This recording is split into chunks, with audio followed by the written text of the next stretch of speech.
Program inilunsad upang punan ang learning losses.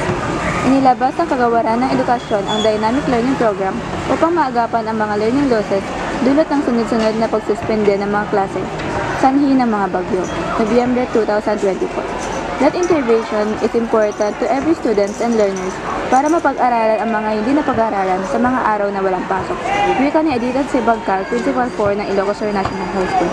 Ayon sa DepEd, dinisenyo ang Dynamic Learning Program Initiative upang tugunan ang mga pagkagambala sa klase na dulot ng mga natural na sakuna at iba pang mga hamon sa pamamagitan at pagtataguyod ng independent and resource efficiency sa mga pag-aaral. Upang tugunan ang mga pagkagambala sa klase dulot ng mga natural na sakuna at iba pang mga hamon sa pamamagitan ng pagtataguyod ng mga dependent at resource efficient na pag-aaral. Nakapaloob dito ang pagsasagawa ng mga intervention, Saturday classes, remedial classes, at make-up sessions na nakasentro sa pagsusuporta sa pagpapatuloy ng edukasyon sa mga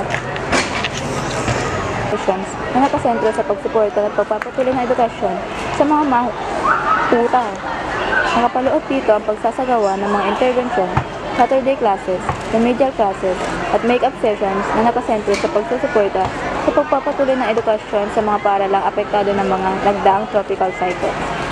Importante yung Saturday classes para ma-meet yung numbers of school days, wika ni Bagcal. Dagdag pa niya, nakabubuti rin ito para sa mga guro upang hindi minamadali ang kanilang mga ituturong aralin.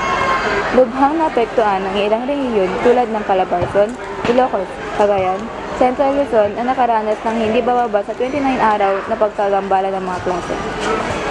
May kabuuang 239 na paaralan sa buong bansa ang kinonsidera ng DepEd bilang very high risk sa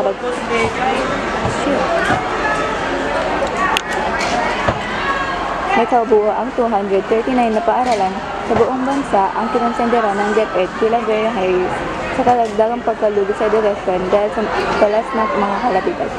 Naka-apekto ito sa 377,729 na paaralan. Bukod pa rito, 4,771 na paaralan na may 3,665,902 mag-aaral ay nasa kategoryang high risk. Sa isang payag, sinabi ng DepEd na nagsimula na ang pilot na pagpapatupad ng DLP sa mga apektadong paaralan sa Region 1, Ilocos, Region 2 sa Cagayan Valley, Region 3 sa Central Luzon, Region 4A sa Calabarzon, Region 5 sa Bicol, at Cordillera Administrative Region. Okay,